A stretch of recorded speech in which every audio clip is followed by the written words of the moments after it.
مسیح کے بابرکت نام میں آپ سب کی سلامتی ہو۔ سب سے پہلے میں شکر گزار ہوں خدائے بزرگ و برتر رب ذوالجلال کا، جس نے یہ موقع دیا کہ میں پر امید سوسائٹی کی دعوت پر یہاں آؤں اور آپ کے ساتھ کلام شیئر کروں۔ اور میری دعا ہے کہ خدا ان پر امید سوسائٹی کے تمام ممبران کو اور زیادہ برکت بخشے، زیادہ کام کرنے کی ہمت عطا کرے اور ان کے وسیلے سے خدا کا کلام ہر شخص تک پہنچے۔ تو ناظرین، تمام سننے والوں کی عرض یہ ہے کہ آج کا کلام جو ان کا پروگرام ہے، اس سلسلے میں آج ہم اپنی رہنمائی کے لیے خدا ان کے زندہ کلام میں سے دیکھیں گے کرنتھس کی کلیسیا کے نام پالوس رسول کا پہلا خط، اس کا 6واں باب اور اس کی 19ویں اور 20ویں 2 آیات کے بارے میں جاننے کی کوشش کریں گے۔ تو بائبل مقدس میں کچھ یوں مرقوم ہے: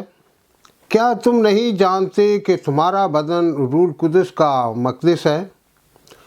جو تم میں بسا ہوا ہے اور تم کو خدا کی طرف سے ملا ہے، اور تم اپنے نہیں کیونکہ قیمت سے خریدے گئے ہو؟ پس اپنے بدن سے خدا کا جلال ظاہر کرو۔ خدا ان کی برکت اس کے زندہ کلام کے پڑھے اور سنے جانے پر ہو، آمین۔ پالوس رسول کے خطوط بائبل مقدس میں ایک خاص اہمیت کے حامل ہیں، اور پالوس رسول کی ساری تعلیم یہ ظاہر کرتی ہے کہ پالوس رسول کا یہ ایمان تھا کہ خوشخبری کا پیغام یعنی خداوند یسوع المسیح کے بارے میں ہر شخص تک پہنچنا چاہیے، اور اس کے لیے اس نے مختلف کلیسیاؤں میں مختلف مثالوں سے خدا کے کلام کو واضح کرنے کی کوشش کی۔ اور یہاں بھی جب پالوس رسول یہ بیان کرتا ہے قیمت سے خریدے گئے ہو، تو وہ ایک مثال سے سمجھانے کی کوشش کرتا ہے، ایک رسم جو ان دنوں یونان میں بڑی ایک دل پسند مانی جاتی تھی، اور وہ رسم یہ تھی کہ ہر غلام جو زر خرید غلام ہوتا تھا اس کی ایک قیمت ادا کی جاتی تھی، اور وہ غلام محنت کرتا، پیسے جمع کرتا، اور ان پیسوں کو وہ مندر کے پجاری یا مندر کے پروہت یا خزانچی کے پاس جمع کرواتا رہتا تھا، اور جب اس کے برابر قیمت پجاری کے پاس جمع ہو جاتی تو پجاری اس کے مالک کے پاس جاتا اور قیمت دے کر اس کو خرید لیتا، اور وہ غلاموں کی حیثیت سے نکل کر اب دیوتا کا غلام بن جاتا تھا، اور دیوتا کا غلام بننے سے اس کی حیثیت تبدیل ہو جاتی تھی۔ وہی غلام جو زر خرید تھا، جس کی معاشرے میں کوئی حیثیت نہیں ہوتی تھی، جب وہ دیوتا کا غلام بنتا تو اس کی حیثیت عام انسانوں سے بڑھ کر ہو جاتی تھی۔ تو اسی مثال کو بنیاد بنا کر پالوس رسول یہ بیان کرتا ہے کہ تم قیمت سے خریدے گئے ہو، اور جہاں وہ یہ بات کرتا ہے کہ قیمت سے خریدے گئے ہو، وہ ایمانداروں کی یا خداوند یسوع المسیح کو ماننے والوں کی مبارک حالی کا بیان کرتا ہے۔ قیمت سے خریدے گئے ہو، یہ ہماری اس مبارک حالی کا بیان ہے جس میں پالوس رسول یہ بیان کرتا ہے کہ تم قیمت سے خریدے گئے ہو، اب تم گناہ کی غلامی سے آزاد ہو چکے ہو۔ اور جب ہم گناہ کی غلامی سے آزاد ہو چکے ہیں تو پھر ہم مسیح خداوند کی غلامی میں چلے گئے، یعنی ہم جو پہلے گناہ کی غلامی میں تھے، ہم جو ابلیس کی قید میں تھے، وہاں سے مسیح یسوع کے خون کے وسیلے سے آزاد کیے جا چکے ہیں، اور گناہ کی غلامی سے نکل کر مسیح یسوع کے غلام بن گئے ہیں۔ اور اب ہم دوسروں کی نسبت ہماری حیثیت جو ہے وہ تبدیل ہو چکے ہیں۔ جس طرح اس غلام کی حیثیت تبدیل ہو جاتی تھی، اسی طرح ایمانداروں کی حیثیت بھی تبدیل کی جا چکی ہے۔ اب پالوس رسول یہ تو بیان نہیں کرتا کہ یہ قیمت کس نے ادا کی، کیوں ادا کی، لیکن یہ ایک ایسی حقیقت اور اٹل سچائی ہے جس سے ہر ایماندار واقف ہے کہ یہ قیمت خداوند یسوع المسیح نے اپنے خون سے ادا کی ہے۔ اس کا بیش بہا خون جو کلوری پر بہا، اسی کے وسیلے سے ہماری قیمت ادا کی ہے، اور ہم کو خداوند یسوع المسیح کے خون بہانے سے گناہوں سے رہائی ملی ہے۔ ہم اس کے وسیلے سے بچائے گئے ہیں، اس خداوند یسوع مسیح کے خون کے وسیلے سے بچائے گئے ہیں جو ہماری گناہ کی غلامی پر نہایت ہی افسوسناک تھا، جس کا دل ہماری گناہ کی غلامی سے افسردہ تھا، اور اسے انسان کی اس حالت پر ترس آیا۔ اس لیے وہ اس دنیا میں انسان بن کر آیا، اس نے صلیب پر لعنتی موت گوارا کی، اور ہمارے گناہوں کے سبب سے اس نے غیر اقوام کے ہاتھوں دکھ اٹھائے۔ وہ جو جس میں کوئی گناہ نہیں تھا، جس کا یہ بہت بڑا دعویٰ ہے کہ تم میں سے کون مجھ پر گناہ ثابت کرتا ہے، وہ ہماری خاطر گناہ گار انسانوں کے حوالے کیا گیا۔ اس نے لعنتی موت گوارا کی اور کوئی کلوری پر اپنا خون بہا کر اس کی قیمت ادا کی، اور یہی انسان کی مبارک حالی اور ایک مبارک حقیقت اور اٹل سچائی ہے کہ ہم اس کے خون سے خریدے ہوئے ہیں، اور خداوند یسوع المسیح نے اپنے خون کے وسیلے سے ہماری قیمت ادا کر دی ہے۔ تو اس لیے پالوس رسول بڑے بلند و بانگ دعوے کے ساتھ یہ کہتا ہے کہ تم قیمت سے خریدے گئے ہو۔ تو جب پالوس رسول یہ بیان کرتا ہے کہ تم قیمت سے خریدے گئے ہو، تو یہ بات واضح ہے کہ خداوند یسوع المسیح کے خون کے وسیلے سے ہماری قیمت ادا کی جا چکی ہے۔ تو یہ بیان کرنے کے بعد پالوس رسول ایک واضح تنبیہ بھی کرتا ہے،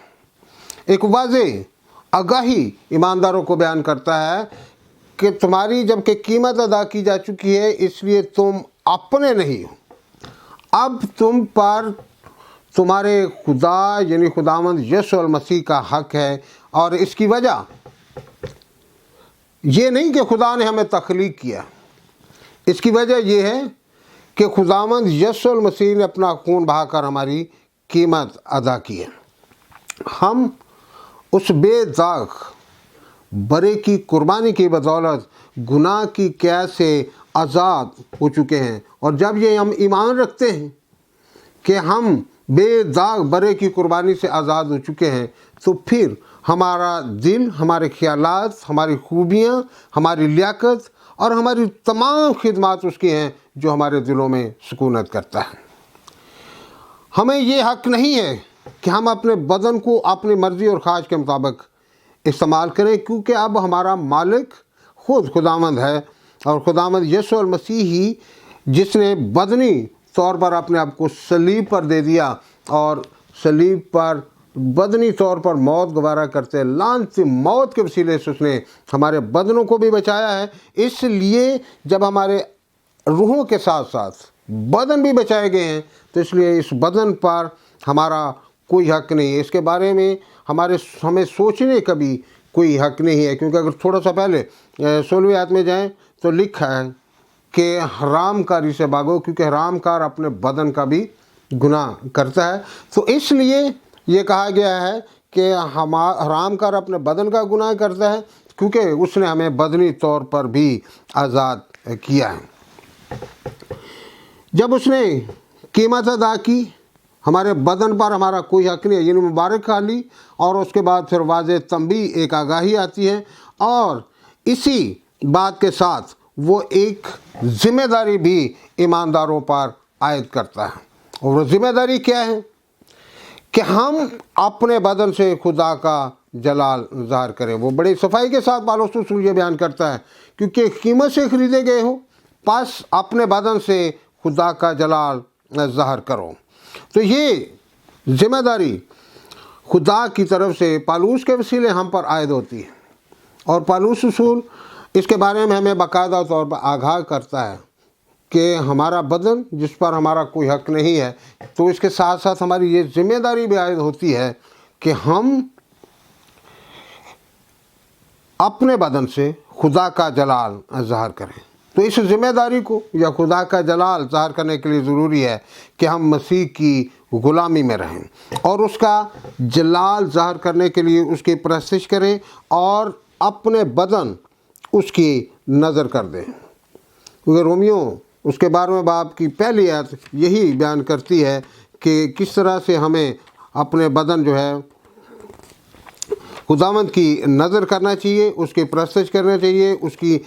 نام کو عزت و جلال دینے کے لیے اپنے آپ کو اس کے سپرد کر دینا چاہیے۔ اور پالوس رسول ہی رومیو کے خط میں بیان کرتا ہے کہ پس آئے بھائیو، میں خدا کی رحمتیں یاد دلا کر تم سے التماس کرتا ہوں کہ اپنے بدن ایسی قربانی ہونے کے لیے نظر کرو جو زندہ اور پاک اور خدا کو پسندیدہ ہو، یہی تمہاری معقول عبادت ہے۔ تو ہماری معقول عبادت یہی ہے کہ آپ اپنے بدن سے خدا کا جلال ظاہر کریں، اور خدا کا جلال اپنے بدن سے ظاہر کرنے کے لیے ضروری ہے کہ بطور ایماندار ہم ہر قسم کی حرام کاری، گناہ، شہوت پرستی، لالچ، حسد، تفریقے، لڑائیاں، جھگڑے اور خدا کی نافرمانی سے دور بھاگیں۔ ہمیں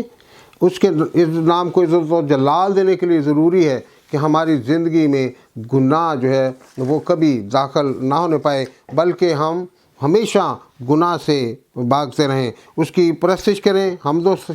ستائش کریں اور خدا کی تمجید کرتے ہوئے اس کا جلال ظاہر کریں۔ جب ہم اس کے نام کو عزت و جلال دیں گے، جب ہم اس کی تمجید کریں گے تو اس کا جلال ہمارے تمام روحانی اور جسمانی کاموں کی وجہ سے ظاہر ہوگا، اور دوسرے لوگ بھی ہمیں دیکھ کر اس کی تمجید کریں گے۔ میں یہ ایک چھوٹی سی بات اب سب کے گوش گزار کرنا چاہتا ہوں۔ بہت سے چرچز میں جانے کا موقع ملتا ہے، تو جب